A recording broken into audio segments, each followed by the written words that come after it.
काक्रो नमस्ते सबैलाई मेरो ब्लगमा किनकि यो मेरो फर्स्ट ब्लग भन्नाले यसरी बोलेको चाहिँ फर्स्ट टाइम भयो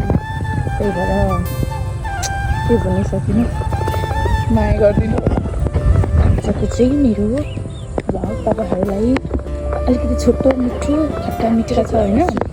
मैले फर्स्ट टाइम अन्त यसरी ब्लग बनाएको अनि त्यही भएर म केही बोल्नै सकिनँ म त बोल्छु कि क्या हो ठुली भने जस्तो भयो अहिले सक्यो म चाहिँ लाग्यो म नपोकिन अघि नपोकिन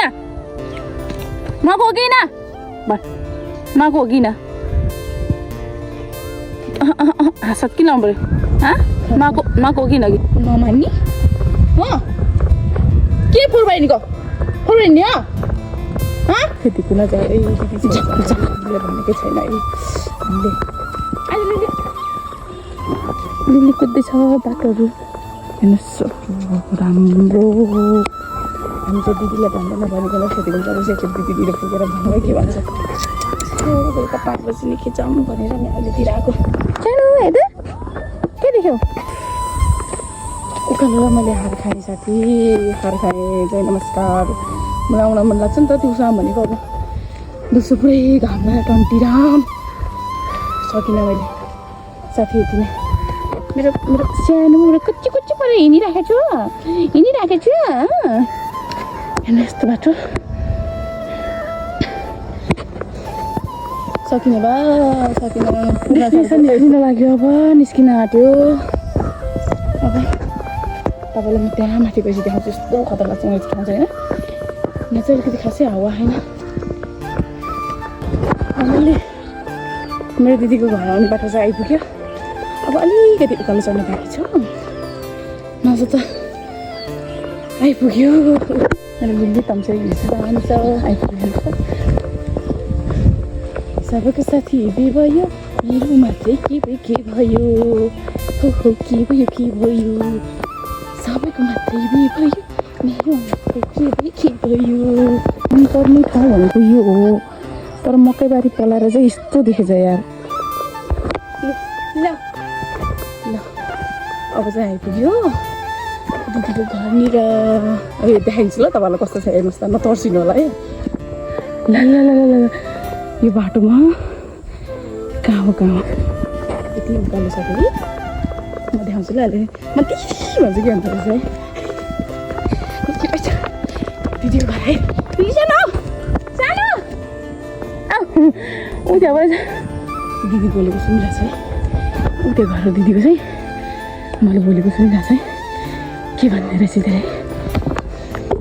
म सेन्डी लाइन भयो हेरौँ है के भन्छ सानो रे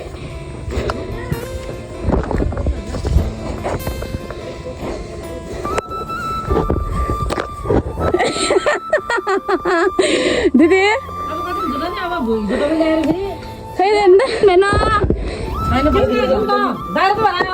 एक्लै खोइदाई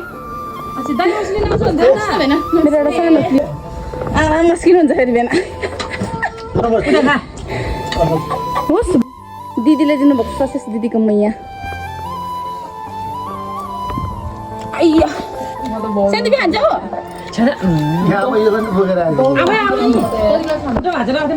दिदी एन्ड ससेस देखायो क्या दाइरो त भएर आएर चाहिँ के आउनु भएको दाइरो किन हामीले आउँदा नि त अहिले हो ताला बिचाल्छ ताला बिचाल्छ भने तपाईँलाई भेट्न मन लागेर आएको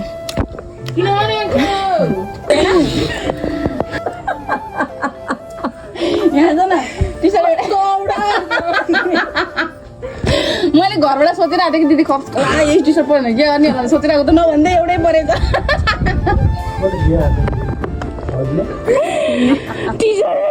के हो भेना कपाल त पुरै चिप्ली छ भेना हौ भात पकाएको वाउ ह्यान्डसम भेना अब साँझ पर्न आँट्यो दिदीले त्यहाँ फर्सी मुन्टा टिपेको बना भने अब कुकुर पनि सँगै गयो बिहाना ए बिना बिना हो सुलीको मुया लाग्छ कि लाग्दैन औ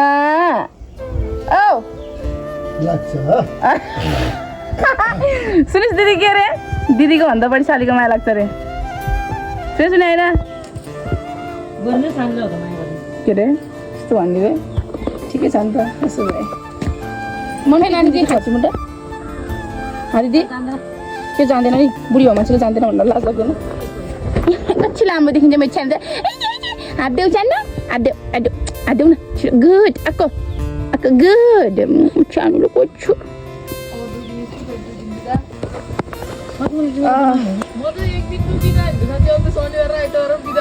अनि आइतबार त म जाने भने हो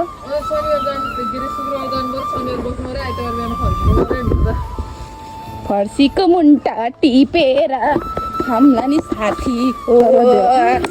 वाउ है अन्त दिदीको मैया भनेको यो हो नि त दिदीको मैयाले हामीलाई सपरा सानो जो आउँछ रक्सी दिनलाई म एक्लै कुदेर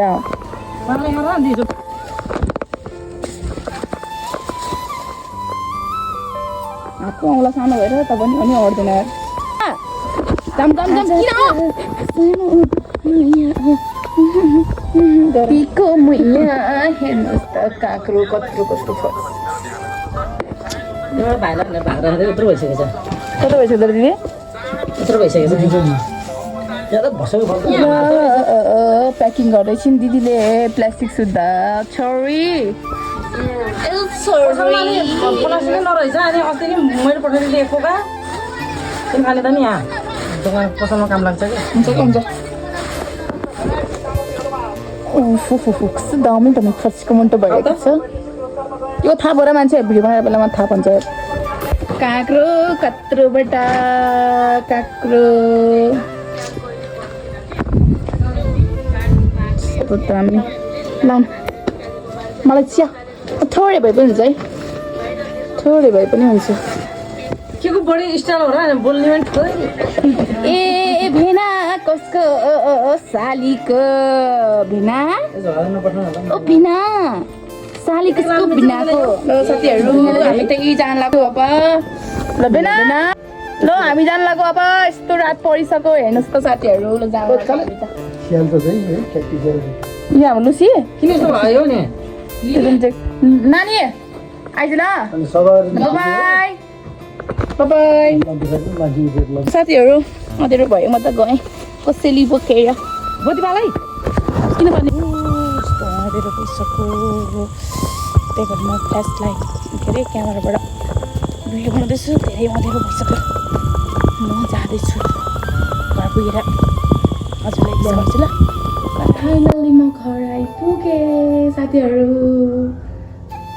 अब चाहिँ यस्तो गर्मी थियो नि त हावा खाँदै यताउता खाँदै पुरै उस गर्दै आइपुगेँ रमाइलो भयो बाटोबाट एक्लै हिँड्नुको पनि मजा छुट्टै छ नि त अहिले फेरि हामी यसरी गर्मी छ नि त बाहिर हिँड्नु नि क्या मजा छ रमाइलो छ ल साथीहरू आजलाई यति नै तपाईँहरूले मेरो भिडियो हेरिदिनु भएकोमा धेरै धेरै धन्यवाद ल अब हजुरलाई म अर्को भिडियोमा देखाउँछु by Keep supporting and subscribe. Bye.